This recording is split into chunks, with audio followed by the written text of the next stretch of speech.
પારડી પંથકમાં ભાઈ બહેનનો પવિત્ર તહેવાર રક્ષાબંધન પર્વ હર્ષોલ્લાસ સાથે ઉજવણી કરાઈ।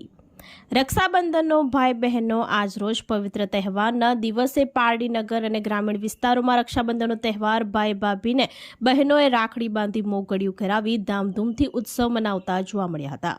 ત્યારે પારડી નગર તેમજ ઉદવાડા, પરિયા, ઉમરસડી, માછીવાડ, દેસાઈવાડ, કોટલાવ વગેરે ગામો અને શહેરોમાં આજે બહેનો સવારથી પોતાના ભાઈઓને ત્યાં આવી હર્ષોલ્લાસ સાથે રક્ષાબંધનની ઉજવણી કરવામાં આવી હતી અને ભાઈ બહેનને ભેટ સ્વરૂપે યથાશક્તિ મુજબ બહેનોને ભેટ આપી હતી તેમજ આશીર્વાદ આપી ઉત્સવ સાથે રક્ષાબંધનનો પર્વની ઉજવણી કરવામાં આવી હતી।